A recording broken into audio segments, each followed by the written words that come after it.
Hello दोस्तों, welcome to my channel PR knowledge centre. तो हम कर रहे थे सितंबर मंथ का करंट अफेयर, जिसमें हमको करना था। वैसे सारे टॉपिक्स हमने कंप्लीट कर रखे हैं।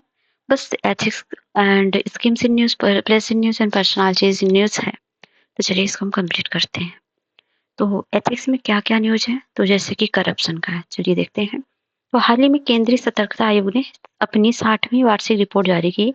इस रिपोर्ट के अनुसार 2023 में सभी श्रेणियों के अधिकारियों, कर्मचारियों के खिलाफ भ्रष्टाचार की शिकायत 74,203 शिकायतें प्राप्त हुई हैं, जिनमें 66,373 का निपटारा कर दिया गया, जबकि 7,830 मामले अभी लंबित हैं। और इसके अलावा लोक सेवकों के खिलाफ भ्रष्टाचार के मामलों की जांच करने के लिए भारत के लोकपाल ने भी लोकपाल और लोकायुक्त अधिनियम 2023-13 की धारा 11 के तहत एक इंक्वायरी विंग की स्थापना की। और इसी संदर्भ में कर्नाटक के लोकायुक्त ने भी मैसूर शहरी विकास प्राधिकरण घोटाले में कथित अनियमितता के कारण विभिन्न आरोपियों के भ्रष्टाचार की से पूछताछ की है। मतलब भ्रष्टाचार नहीं, विभिन्न आरोपियों के साथ पूछताछ की है। तो ठीक है, लोकपाल इंक्वायरी विंग के बारे में जाने तो ये किसी भी लोक सेवा सेवक द्वारा किए गए ऐसे कथित अपराध की प्रारंभिक जांच करती है जो भ्रष्टाचार निवारण अधिनियम 1988 के तहत दंडनीय हो। ये अपनी जांच रिपोर्ट 60 दिनों के भीतर लोकपाल को सौंपती है। इसका नेतृत्व लोकपाल के अध्यक्ष के अधीन इंक्वायरी निदेशक करते हैं। निदेशक को 3 पुलिस अधीक्षक, एसपी, एसपी आर्थिक और बैंकिंग के, एसपी साइबर द्वारा सहायता प्रदान की जाती है। एसपी को जांच अधिकारियों और अन्य कर्मचारियों द्वारा सहायता प्रदान की जाती है और इसे सिविल प्रक्रिया संहिता 1908 के तहत सिविल कोर्ट की भी शक्तियां प्राप्त होंगी। भ्रष्टाचार के बारे में देखिए तो भ्रष्टाचार को आमतौर पर व्यक्तिगत लाभ के लिए सार्वजनिक पद के दुरुपयोग के लिए परिभाषित किया जाता है। इसकी विस्तृत परिभाषा में किसी व्यक्ति द्वारा राजनीतिक पद, निगम में प्रभावशाली भूमिका, निजी संपत्ति, महत्वपूर्ण संसाधनों तक पहुंच या उच्च सामाजिक प्रतिष्ठा के कारण प्राप्त शक्ति और प्रभाव का दुरुपयोग करना भी शामिल है। भ्रष्टाचार से प्राप्त लाभ है। भ्रष्टाचार से प्राप्त लाभ में वित्तीय और गैर वित्तीय संरक्षण, भाई भतीजावाद, गबन, शक्ति में वृद्धि आदि दोनों शामिल है। निर्धारक भूमिका, नैतिक दुविधाएं, लोक प्राधिकारी, ये प्राधिकार के पदों पर आसीन होते हैं, निजी लाभ के लिए शक्ति का दुरुपयोग कर सकते हैं, रिश्वत लेकर या सार्वजनिक धन का गबन करके व्यक्तिगत लाभ हासिल कर सकते हैं। इनका संसाधनों पर नियंत्रण होता है और ये संसाधन का समाधान असमान वितरण कर सकते हैं। नागरिक है, सार्वजनिक सेवकों तक सीमित पहुंच होती है। लाल फीताशाही के दबाव से भारत आने वाले अनुचित लाभ प्राप्त करने के लिए रिश्वत देना भ्रष्टाचार की संस्कृति को बढ़ावा देना है। नागरिक समाज में भ्रष्टाचार के विरुद्ध आवाज उठाना, सुशासन, पारदर्शिता की मांग करना, गैर सरकारी संगठनों द्वारा अंतर्राष्ट्रीय वित्तीय पोषण में गबन। न्यायपालिका क्या है? कानून का अनुपालन और न्याय सुनिश्चित करना, न्यायिक सत्यनिष्ठा को बनाए रखना, भ्रष्टाचार के कारण कानूनों का चयनात्मक उपयोग। और मीडिया क्या है? भ्रष्टाचार को उजागर करना और सत्ता को जवाबदेह बनाना और भ्रष्ट संस्थाओं को बचाने के लिए झूठी कहानी या गलत सूचना को बढ़ावा देना। नैतिक प्रणाली भ्रष्टाचार देखेंगे तो इसमें है नैतिक प्रणाली मुख्यतः सिद्धांत है, भ्रष्टाचार पर दृष्टिकोण है। जैसे डिओन्टोलॉजी या कर्तव्य शास्त्र है, कोई भी कार्य नैतिक माना जाता है यदि उसके साथ कर्तव्य या दायित्व की सार्वभौमिकता भावना जुड़ी हो। तो कांट के नैतिक दर्शन पर यह नैतिक प्रणाली आधारित है कि इसके तहत भ्रष्टाचार को अनैतिक अथवा नैतिक रूप से बुरा कार्य माना जाता है, क्योंकि यह सर्वोच्च नैतिक सिद्धांत एवं उसके साथ जुड़ी कर्तव्य की स्वाभाविक भावना के विरुद्ध होता है। उपयोगितावाद क्या होता है? उपयोगितावाद के अनुसार यदि किसी कार्य से ज्यादातर लोगों को खुशी मिले और कम से कम लोगों को दुख हो तो वह काम नैतिक रूप से सही माना जाएगा। इसका आकलन उस कार्य विशेष से लाभ उठाने वाले लोगों की संख्या या उस कार्य विशेष से लोगों को होने वाली संतुष्टि की मात्रा के संदर्भ में किया जाता है। भ्रष्टाचार का समाज पर बुरा प्रभाव पड़ता है और इस सामूहिक भलाई को खतरे में डालता है और बहुत बड़ी संख्या में लोगों को पीड़ा पहुंचाता है। और है कंट्रैक्टेरियनिज्म या अनुबंधवाद। हमारे कार्य तभी तक उचित माने जाते हैं जब वो दूसरों के अधिकारों का सम्मान करते हैं और उस सामूहिक सामाजिक अनुबंध को बनाए रखते हैं जिन पर समाज का आधार टिका है। भ्रष्टाचार किसी भी तरह सामाजिक सामंजस्य लोगों को एक साथ लाने वाले सामाजिक अनुबंध बढ़ावा नहीं देता है, बल्कि इसे खतरे में डालता है। भ्रष्टाचार के नैतिक निहितार्थ क्या है? असमानता है। भ्रष्टाचार से संसाधनों और अवसरों तक पहुंच में असमानता पैदा होती है। यह उन लोगों को विशेष लाभ पहुंचाता है जो रिश्वत देते हैं, एहसान करने में सक्षम होते हैं। इससे न्याय के नैतिक सिद्धांत का उल्लंघन होता है जो सभी के साथ समान और निष्पक्ष व्यवहार की अपेक्षा करता है। जॉन रॉल्स्टन ने न्याय के अपने सिद्धांत में तर्क दिया है कि निष्पक्षता सामाजिक संस्थाओं की आधारशिला होनी चाहिए। विश्वास का उल्लंघन है। लोक पदाधिकारियों का नैतिक कर्तव्य है कि वे नागरिक के हित में कार्य करें और सार्वजनिक संस्थाओं में लोगों के विश्वास को बढ़ावा मिलता है। भ्रष्टाचार संस्थाओं में जनता के इस विश्वास को कमजोर करता है जो समाज के सही संचालन के आवश्यक है। हितों का टकराव। भ्रष्टाचार के जरिए महत्वपूर्ण पद पर बैठे व्यक्ति अपने कर्तव्य को नजरअंदाज कर अपने व्यक्तिगत लाभ को प्राथमिकता देते हैं। भ्रष्टाचार में परिणामवादी दृष्टिकोण अपनाया जाता है जहां व्यक्ति अपने नैतिक दायित्व की उपेक्षा करते हुए अपने व्यक्तिगत लाभ के आधार पर अपने कार्यों को उचित ठहराते हैं। सामाजिक न्याय को क्षति पहुंची, सत्यनिष्ठा का क्षरण होता है, नैतिक पतन होता है, विधि के शासन को कमजोर करना, ये सब चीजें हैं। भ्रष्टाचार से निपटने के लिए द्वितीय प्रशासनिक सुधार आयोग की सिफारिशें हैं। तो वो मिली भगत वाली रिश्वतखोरी, जैसे भ्रष्टाचार निवारण अधिनियम में संशोधन किया जाना चाहिए ताकि मिली भगत वाली रिश्वतखोरी को एक विशेष अपराध बनाया जा सके और यह एक ऐसा अपराध है जिसके परिणामस्वरूप राज्य, जनता या सार्वजनिक हित को नुकसान होता है। वहीं पर मिली भगत वाली रिश्वतखोरी के लिए सजा या अन्य रिश्वत मामलों में दोगुनी होनी चाहिए। अभियोजन के लिए मंजूरी।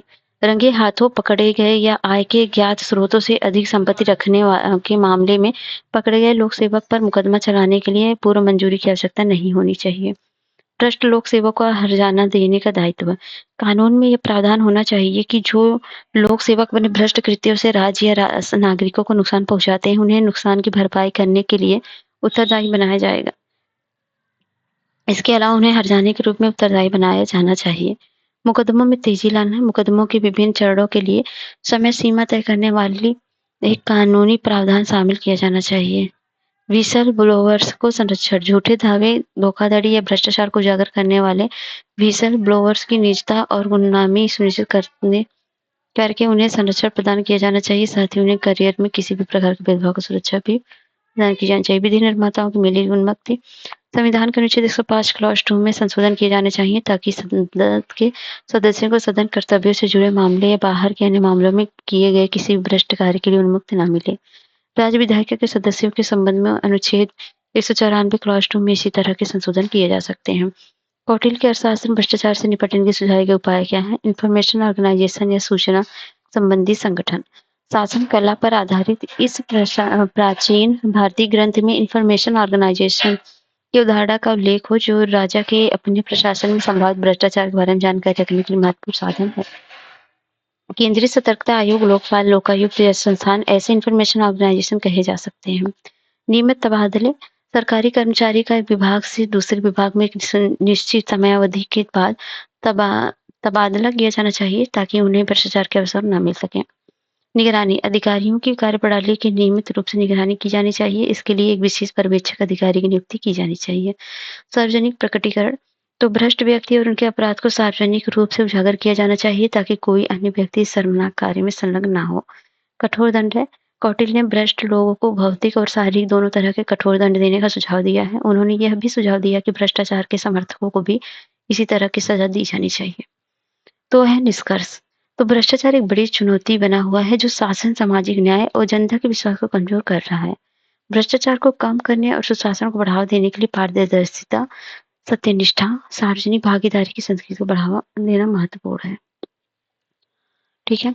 अपनी नैतिक अभिक्षमता का परीक्षण कीजिए। तो आप एक चलिए आपके लिए एथिक्स का क्वेश्चन के स्टडी का है।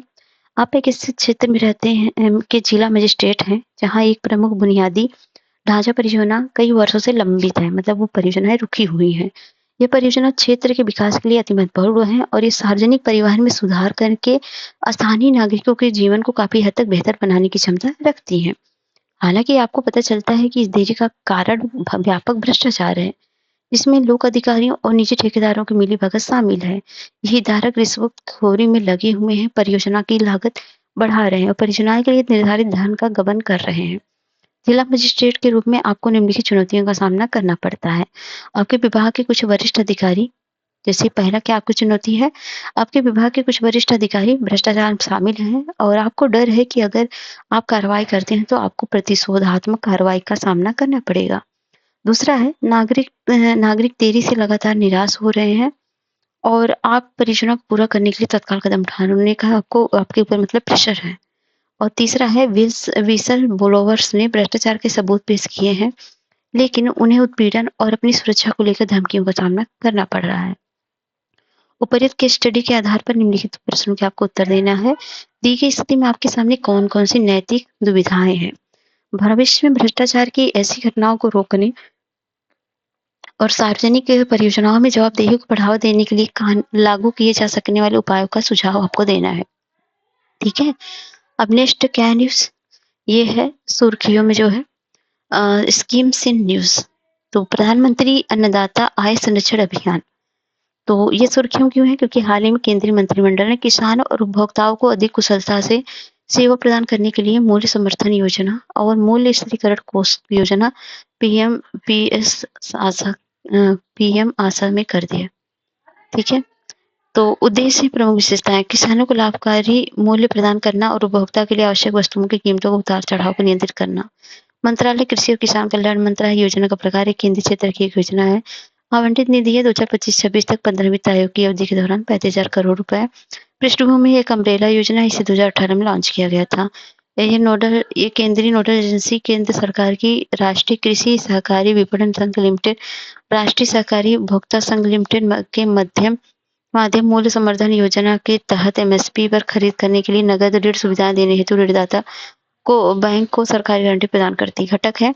मूल्य समर्थन योजना इसके तहत जब बाजार मूल्य एमएसपी से नीचे गिरता है तो पूर्व पंजीकृत किसानों से सीधे न्यूनतम समर्थन मूल्य अधिसूचित वस्तुओं की खरीद की जाती है। 2024-25 सत्र में अधिसूचित दलदल, तिलहन और नारियल जैसी फसलों की खरीद के तहत राष्ट्रीय उत्पादन का 25% कवर किया जाएगा।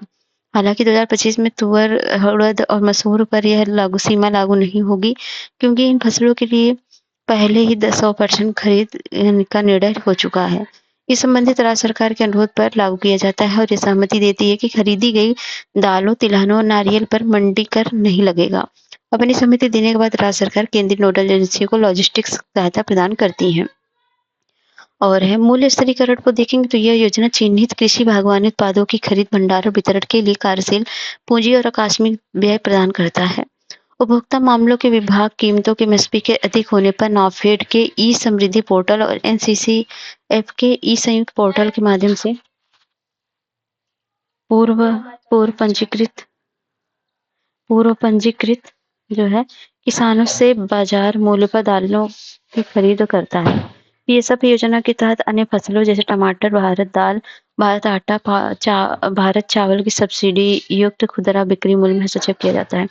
भावांतरण भुगतान योजना, इसमें तिलहन बेचने वाले पूर्व पंजीकृत किसानों को एमएसपी और बिक्री मॉडल मूल्य के बीच अंतर को सीधे भुगतान करने की व्यवस्था की गई है। अंतर का सीधे भुगतान करने की व्यवस्था की गई। ठीक है, ये सब चीजें हैं। नेक्स्ट हम देखते हैं न्यूज है जो है प्लेस इन न्यूज। तो ये है सुर्खियों में रहे स्थल के बारे में देखेंगे। तो राजस्थान के बारे में पहले देखते हैं। तो हाल ही में राजस्थान के 12 जिले में सहरिया जनजाति के 100 से अधिक बच्चों को कुपोषित होने के मामले सामने आए। कौन सी जनजाति? सहरिया। और इसको पूछा जाए कहाँ का है तो ये राजस्थान का है। वहीं महाराष्ट्र का देखें तो शोधकर्ताओं ने कुंभराल महाराष्ट्र में एक पवित्र उपवन मिरिस्टिका दलदली वन की खोज की जो स्थानीय समुदाय द्वारा संरक्षित है। और ये कर्नाटक का न्यूज है। मिकानिया माइक्रांथा खरपतवार तेजी से भद्रा टाइगर रिजर्व में फैल रहा है। तो अगर पूछा जाए आपसे भद्रा टाइगर रिजर्व कहाँ है तो वो है कर्नाटक में और इसकी जैव विविधता को खतरा पहुंचा रहा है। ठीक है।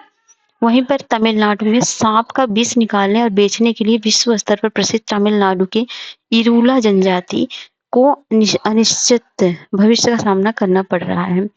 वहीं अंडमान निकोबार द्वीप समूह को देखें, केंद्र ने गैलेथिया खाड़ी को महापत्तन के रूप में अधिसूचित किया है। अंडमान और निकोबार द्वीप समूह देखें तो केंद्र सरकार ने अंडमान और निकोबार द्वीप समूह की राजधानी पोर्ट ब्लेयर का नाम बदलकर श्री विजयपुरम कर दिया। मणिपुर है। मणिपुर के तामेंग लोंग जिले ने अमूर फाल्कन के शिकार पर प्रतिबंध लगा दिया। नागालैंड के सेईहामा गांव में नागा किंग चिली उत्सव मनाया गया जो सामुदायिक कृषि का एक जीवन सुधारक प्रस्तुत करता है। देश में पहली बार फेन राज्य ने जीसीपीएस प्रजाति की मकड़ी को असम के कामरूप जिले और कोकराझार जिले में खोजा गया। सुर्खियों में रहे स्थल देख सकते हैं ये विश्व के। तो नाइजीरिया में है मूसलाधार बारिश और अलाउ बांध के ढहने के पूर्वोत्तर नाइजीरिया में बाढ़ आ गई है। और फिलाडेल्फी कॉरिडोर है इजराइल में, जो फिलाडेल्फी कॉरिडोर नियंत्रण में इजराइल और हमास के बीच युद्ध विराम वार्ता में एक शर्त बना है। जार्डर विश्व स्वास्थ्य संगठन ने जॉर्डन को कुष्ठ रोग का उन्मूलन करने वाले विश्व का पहला देश घोषित किया है। लाओ लाओ है पीडीआर। भारत के वाणिज्य एवं उद्योग मंत्री ने लाओ पीडीआर में 21वीं आसियान भारत आर्थिक मंत्रियों की बैठक की सदस्यता की है। थाईलैंड दक्षिण पूर्व एशिया का ऐसा पहला देश बन गया है जिसने समलैंगिक विवाह को वैध मान्यता दी है। थाईलैंड। वियतनाम टाइफून आदि के कारण वियतनाम के भूस्खलन और बाढ़ की घटनाएं देखी गई हैं। ब्रुनोई जो है दारुसलाम, भारत के प्रधानमंत्री ब्रुनोई दारुसलाम की पहली द्विपक्षीय यात्रा पर गए हैं। वहीं मसीरा देखेंगे, भारतीय वायुसेना और royal air force of Oman के बीच अभ्यास ईस्टर्न ब्रिज का 7वां संस्करण संपन्न हुआ। इसका आयोजन मसीरा में किया गया था। संयुक्त अरब अमीरात में अरब जगत का पहला परमाणु ऊर्जा संयंत्र सफलतापूर्वक स्थापित किया गया है। केन्या। भारत और केन्या के बीच संयुक्त रक्षा सहयोग समिति की तीसरी बैठक नई दिल्ली में आयोजित की गई है। जिम्बाब्वे। भारत में लीनो घटना के परिणाम स्वरूप आए गंभीर सूखे के कारण उत्पन्न खाद्यान्न की कमी के निपटने के लिए जिम्बाब्वे, मलावी, जाम्बिया को मानवीय सहायता भेजी है। चिली। हाल ही में चिली विश्वविद्यालय के शोधकर्ताओं ने आटाकामा साल्ट फ्लैट पर किए गए अध्ययन में पाया है कि Chile Atacama salt flat lithium brine निकालने के कारण धंसता जा रहा है। मैक्सिको न्यायाधीश को लोकप्रिय चुनाव को मंजूरी देने वाला पहला देश बना है। Next personalities in news. ठीक है, तो इसमें है व्यक्ति के बारे में और उनके नैतिक मूल्य देखेंगे। तो महापुरुष श्रीमंत शंकरदेव। तो असम सरकार ने श्रीमंत शंकरदेव पीठ की स्थापना के लिए विश्व भारती विश्वविद्यालय के साथ समझौते ज्ञापन पर हस्ताक्षर किए हैं। श्रीमंत शंकरदेव के बारे में जानते, उनका जन्म असम के नागांव जिले में स्थित आला पाखुरी में हुआ था। वे एक संत, विद्वान, बहुश्रुत, बहुज्ञ और बहुसामाजिक धार्मिक सुधारक थे। उनका योगदान, उन्होंने वैष्णववाद के रूप में एक सरल हरि नाम धर्म का प्रचार किया था। इसमें भगवान कृष्ण को परम शाश्वत और एक माना गया है। उनकी धार्मिक व्यवस्था पूरी तरह से एकेश्वरवादी थी। उन्होंने सत्र नामक विशिष्ट बौद्ध वैष्णव मठों को भी स्थापित किया। वे निम्नलिखित के सृजन के लिए भी जाने जाते हैं। संगीत की नवीन शैली है बोरगीत, नाट्य प्रदर्शन अंगीय नाट्य भवना, शास्त्रीय नृत्य सत्रिया, साहित्यिक भाषा ब्राजावली तथा साहित्यिक कृतियां हैं भक्ति प्रदीप, भक्ति रत्नाकर, कीर्तन घोष आदि। ठीक है, और है संत तुकाराम। तो महाराष्ट्र सरकार ने पुणे हवाई अड्डे का नाम बदलकर जगत गुरु संत तुकाराम महाराज पुणे अंतर्राष्ट्रीय हवाई अड्डा रखने पर मंजूरी दी है। संत तुकाराम के बारे में जाने, 17वीं शताब्दी के प्रसिद्ध संत, कवि और महाराष्ट्र के भक्ति आंदोलन के प्रमुख संत थे। वे शिवाजी महाराज के समकालीन थे। उनका संबंध वारकरी संप्रदाय संत ज्ञानेश्वर, एकनाथ और नामदेव के साथ था। यह संप्रदाय मध्यकाल में महाराष्ट्र में फला फूला था। प्रमुख योगदान, तुकाराम ने अभंग भक्ति कविताओं की रचना की। उन्होंने कीर्तन नामक आध्यात्मिक गीतों के माध्यम से समुदाय उन्मुख पूजा का प्रचलन किया। अभंग भगवान पांडुरंग में विठ्ठल के स्तुति गीत हैं। भगवान पांडुरंग में विठ्ठल वारकरी पंथ के मुख्य देवता और विष्णु के एक अवतार हैं। प्रसिद्ध कृतियां मराठी भाषा में तुकाराम गाथा 1632 से 1650 में बहुत महत्वपूर्ण है। इस कृति में 450 अभंग शामिल हैं। उनकी कृतियों ने भक्ति आंदोलन में योगदान दिया था। उन्होंने समानता, ईश्वर के प्रति समर्पण और सामाजिक सुधार पर बल दिया था। और ये है वल्लियगम ओलगनाथन चिदम्बरम पिल्लई। बी.ओ. चिदम्बरम पिल्लई को उनकी जयंती की श्रद्धांजलि अर्पित की गई। तो इनके बारे में जाने, लोकप्रिय कप्पलोटिया तमिलन, जहाज चलाने वाले तमिलियन, और सेक्कुजुत्था सिम्मल कहा जाता है। 1906 में स्वदेशी जलयान चलाने वाले पहले भारतीय थे। वे लोकमान्य तिलक के शिष्य थे। वे श्रमिक कल्याण के प्रति काफी सजग रहते थे। उन्होंने तूतीकोरिन कोरल मिल्स हड़ताल में भी हिस्सा लिया था। साहित्यिक कृतियां मेयारम मेयारुवु तिरुवुकुलम, एक भाषी और तमिल व्याकरण के प्राचीन ग्रंथ तोल्कापियम का संकलन। तो देशभक्ति और उत्साह, उनका उद्देश्य देश में स्वदेशी की पहुंच का विस्तार करना और आम भारतीय लोगों को दोषपूर्ण ब्रिटिश सरकार के बारे में जागरूक करना, ऐसा था। और है गोविंद वल्लभ पंत। तो प्रख्यात भारतीय स्वतंत्रता सेनानी, उत्तर प्रदेश के प्रथम मुख्यमंत्री रहे गोविंद वल्लभ पंत को उनकी जयंती पर याद किया गया। तो 10 सितंबर 1887 से 7 मार्च 1961 तक उनका जीवन काल था। तो उनका जन्म अल्मोड़ा उत्तराखंड में हुआ था। 1916 में कुमाऊं परिषद की स्थापना की थी उन्होंने। उसके बाद उन्होंने अखिल भारतीय कांग्रेस कमेटी के सदस्य के रूप में चुना गया था। 1923 में स्वराज पार्टी के टिकट पर संयुक्त प्रांत की विधान परिषद के सदस्य चुने गए थे। उनके योगदान को उन्होंने नमक सत्याग्रह, भारत छोड़ो आंदोलन में भाग लिया। 1930 में सविनय अवज्ञा आंदोलन के लिए योजना बनाने के कारण गिरफ्तार किया गया था। केंद्र सरकार और कुछ राज्य की आधिकारिक भाषा के रूप में हिंदी को मान्यता दिलवाने में उनकी महत्वपूर्ण योगदान था। भाषा के आधार पर राज्यों का पुनर्गठन 1955 से 61 तक भारत के गृह मंत्री के रूप में कार्यकाल के दौरान भाषाई आधार पर राज्यों का पुनर्गठन किया गया था।